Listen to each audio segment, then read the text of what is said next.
নমস্কার, আমি professor doctor Arnab কর্মকার। আমি একজন আর্থোপ্লাস্টি অ্যান্ড স্পোর্টস মেডিসিন এবং ফ্র্যাকচার বিশেষজ্ঞ।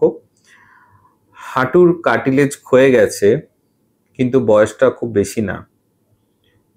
জয়েন্ট রিপ্লেসমেন্টটা এখনো কিন্তু একটা অপশন নয়। তাহলে কি আর ভালো হওয়ার কোনো উপায় নেই? না, এটা কিন্তু পুরোনো দিনের কথা। এখন কিন্তু আমাদের কাছে কার্টিলেজ রিজেনারেট করার বা রিপেয়ার করার বা ট্রান্সফার করার অপশন আছে। কারণ আমরা এখন বলতে চাইছি the motto of treatment should be preserve your joint, মানে নিজের জয়েন্টটাকে যদি বাঁচানো যায়। তাই অনেক কম বয়স্ক মানুষ আছেন যাদের হাঁটু বা অন্য জয়েন্টে, আমরা আলোচনার জন্য আজকে হাঁটুটাই বলি, নি জয়েন্ট বা হাঁটুতে কার্টিলেজের কোনো রকম ড্যামেজ হয়েছে। সেটা খেলাধুলা করতে গিয়ে ইনজুরি থেকে হতে পারে, বা কারো কোনো অ্যাক্সিডেন্ট হয়েছে, সেখানে কোনো হাড়ের সার্জারি হয়েছে তারপরে হতে পারে, বা কারোর অ্যাক্টিভিটি করতে করতে এক্সেসিভ যারা সিঁড়ি উঠতে হয় বা নিচে বসতে হয়, কোনো কারণে হাঁটু ক্ষয়ে গেছে, বা কারোর হয়তো জেনেটিক প্রিডিসপোজিশন আছে যে বাড়িতে এরকম আর্থ্রাইটিসের প্রবলেম আছে, হাঁটুর মধ্যে কার্টিলেজের ক্ষয় হয়েছে, তাদের ক্ষেত্রে কিন্তু এরকম সমস্যা হতে পারে। তাই জয়েন্ট রিপ্লেসমেন্ট সার্জারিটা কিন্তু একটা সার্টেন এজের পর আমরা রেকমেন্ড করি। তাই যাদের বয়স কম কম মানে ধরুন ইন বিটুইন 40-50 বা আর্লি 40s, তাদের ক্ষেত্রে কিন্তু রিপ্লেসমেন্ট সার্জারিটা কিন্তু অপশন নয়। তাদের ক্ষেত্রে এখন অনেক রকম উপায় আছে যে ক্ষেত্রে আমরা কার্টিলেজটাকে রিপেয়ার করতে পারি বা হিল করতে পারি। কিছু মেডিকেশনস অলরেডি আছে, এটা বহুদিন থেকেই আছে, কিন্তু সেগুলোর এফিকেসিটা ডাউটফুল। তো আজকে আমরা মেডিসিন নিয়ে আলোচনা করব না, আমরা কিছু প্রসিডিওর্স নিয়ে কথা বলবো বা ইন্টারভেনশন নিয়ে কথা বলবো যেখান থেকে আমরা করতে পারি।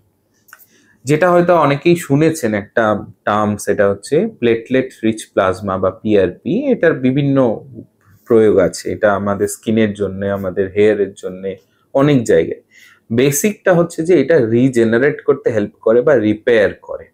তো রক্ত থেকে আমরা এটা বানাই, পেশেন্টের নিজের রক্ত নিয়ে সেখান থেকে সেন্ট্রিফিউজ করে আমরা হাই কনসেন্ট্রেশনে প্লেটলেট সেলসগুলোকে আলাদা করে সেটাকে আমরা একটা জায়গায় ইনজেক্ট করছি জয়েন্টের মধ্যে, হাঁটুর মধ্যে। এটাতে লাভ কি, এই প্লেটলেট সেলস এর মধ্যেই থাকে গ্রোথ ফ্যাক্টরস। গ্রোথ ফ্যাক্টরস হচ্ছে আমাদের শরীরে যে কোনো জায়গায় নতুন করে সেল তৈরি করতে বা নতুন করে রক্তের শিরা তৈরি করতে বা রিপেয়ার করতে হেল্প করে। এই হাঁটুর আর্থ্রাইটিসের কথা আমরা যদি ধরে নিই যে cartilage regular wear and tear হচ্ছে, এই যে আমরা হাঁটছি, চলছি, উঠছি, বসছি, তাতে করে কার্টিলেজের ঘর্ষণ হচ্ছে এবং কার্টিলেজের কিছুটা ক্ষয় হচ্ছে। আমরা আবার রাত্রে রেস্ট করছি, ঘুমোচ্ছি, সেই সময় কিন্তু বডি সেটাকে আবার হিল করছে। এবার কোনো কারণে যদি এই হিলিং প্রসেসটা স্লো হয়ে যায় বা প্রপারলি কাজ করতে না পারে, তাহলে কিন্তু আলটিমেটলি কার্টিলেজটা লস হতে থাকবে এবং তার থিকনেসটা কমে যাবে, সেটা পাতলা হয়ে যাবে। তখনই কিন্তু এই প্রবলেম দেখা যায়। তো সেক্ষেত্রে এই পিআরপিটা কি হেল্প করবে, যে সেই হিলিং প্রসেসটাকে বাড়িয়ে দেবে যাতে করে কার্টিলেজটা রিপেয়ার হয়ে যায়। তো আর্লি স্টেজে এগুলো খুব ভালো কাজ করে পিআরপি, এবং ছোট যদি কার্টিলেজ ডিফেক্ট থাকে বা কার্টিলেজ থিনিং হয়ে গেছে, পাতলা হয়ে গেছে, সেক্ষেত্রে কিন্তু পিআরপি ইনজেকশন খুব ভালো ফল দেয়। এবং ইয়ং পেশেন্টদের ক্ষেত্রে আমরা এটা ভালো রেজাল্ট পেয়েছি, এবং প্রচুর মানুষ আছে তাদের ক্ষেত্রে আমরা এই ট্রিটমেন্টের মধ্যে তাদের আর্থ্রাইটিসটাকে আটকাতে পেরেছি। এরপর আসছি এরকম কোনো কার্টিলেজ ডিফেক্ট যেখানে হয়তো সামগ্রিকভাবে হাঁটু ঠিক আছে, একটা কোনো জায়গায় কার্টিলেজের মধ্যে গর্ত হয়ে গেছে বা অনেকটা পাতলা হয়ে গেছে, এবং সেই জায়গাটা যদি ওয়েট বিয়ারিং জায়গা হয়, মানে আমরা যে হাঁটছি আমাদের পুরো হাঁটুর জয়েন্টটার উপরে লোড পড়ছে না, পার্টিকুলার কোনো একটা জয়েন্টের উপরেই আমাদের শরীরে ওয়েটটা আসছে, সেই জায়গাতে যদি কার্টিলেজের ডিফেক্ট হয় তখন কিন্তু আমরা অন্যভাবে রিপেয়ার করতে হবে। মানে এখন কিছু টেকনোলজি আছে যেটা সেল বেসড, লাইক আপনার স্টেম সেলের নাম শুনেছেন। আমরা প্রথমে পেশেন্টের শরীর থেকে কার্টিলেজের একটু বায়োপসি নিই, কার্টিলেজ নিয়ে সেটাকে ল্যাবরেটরিতে গ্রো করানো হয়, কার্টিলেজ সেলস হিসেবে তৈরি করা হয় এবং সেটা একটা জেল হিসেবে আসে। তো এই জেল বেসড কার্টিলেজ ট্রিটমেন্ট বলি আমরা। সেইটা আমরা অপারেশন করে ওই যে কার্টিলেজের গর্ত বা ডিফেক্ট আছে তার মধ্যে ওটাকে ভরাট করে দিই। এরপরে দেখা যায় যে কিছুদিন রেস্ট্রিকশনে ওই পায়ে ওয়েট না দিয়ে থাকার পর, প্রপার রিহ্যাব অ্যান্ড থেরাপির পর, ওই জায়গার মধ্যে কার্টিলেজের সেলসগুলো গ্রো করে যায় এবং বডির সঙ্গে মিক্স আপ হয়ে যায়, এবং সেখানে দেখা যায় যে পরে একটা কার্টিলেজ লেয়ার তৈরি হয়ে গেছে। এবারে যদি ডিফেক্টটা আরও একটু বেশি হয়, যে একটা পুরো সাইড অফ ফিমার বা টিবিয়ার একটা কন্ডাইল, যে আমাদের হাঁটুর যে জয়েন্ট, তার একটা পুরো সাইড খারাপ হয়ে গেছে, সেক্ষেত্রে আমরা কার্টিলেজ ট্রান্সফার করতে পারি। মানে নিজের শরীরেরই আমাদের হাঁটুতে অনেকটা জায়গা আছে যেখানে আমাদের এক্সেসিভ কার্টিলেজ আছে, যেখানটা কিন্তু আমাদের শরীরে হাঁটা চলা বা ওয়েট বিয়ারিং এর জন্য আমাদের প্রয়োজন নেই, সেটা এক্সেস দেয়া আছে।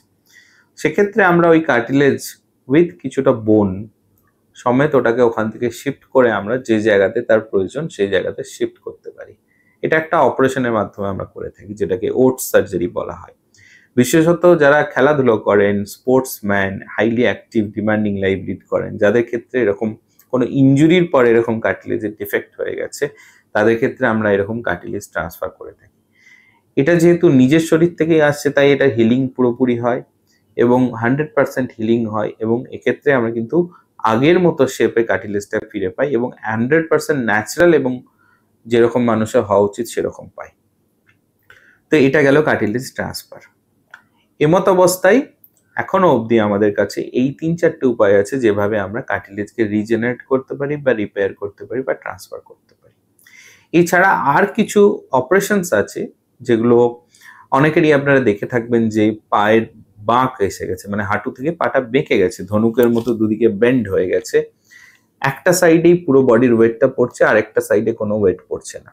তো এক সাইডে ওয়েটটা পড়ার জন্য সেই দিকের কার্টিলেজটা বেশি ক্ষয় হয়ে হয়ে হয়ে পাতলা হয়ে গেছে এবং সে মানুষটা সেই জন্য ব্যথাতে হাঁটতে পারছে না। এটাতে বডির ওয়েট বিয়ারিং অ্যাক্সিসটা চেঞ্জ হয়ে যায়।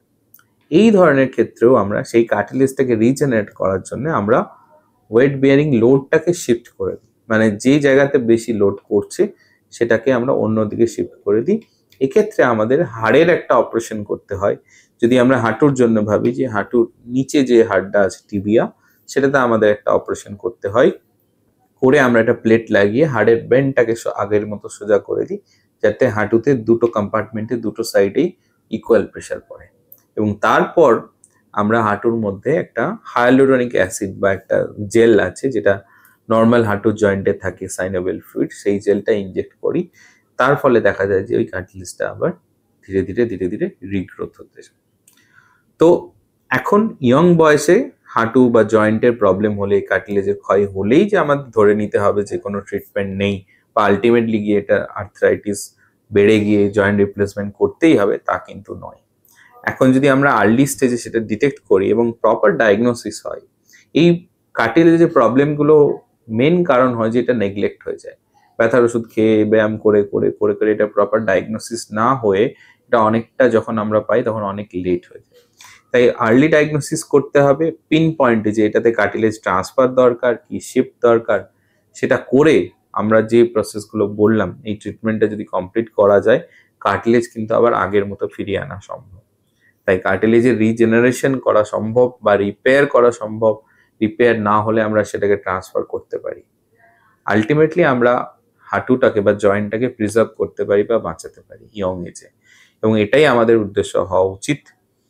তাই আর্লি স্টেজে ডিটেক্ট করলে এই প্রসেসের মাধ্যমে, ডিপেন্ড করছে কার কতটা সিভিয়ার, এই প্রসেসের মাধ্যমে কিন্তু আমরা কার্টিলেজকে হেলদি এবং সুস্থ রাখতে পারবো, এবং কোনো major surgery like joint replacement এটা কিন্তু আমরা পিছিয়ে দিতে পারবো, ডিলে করতে পারবো।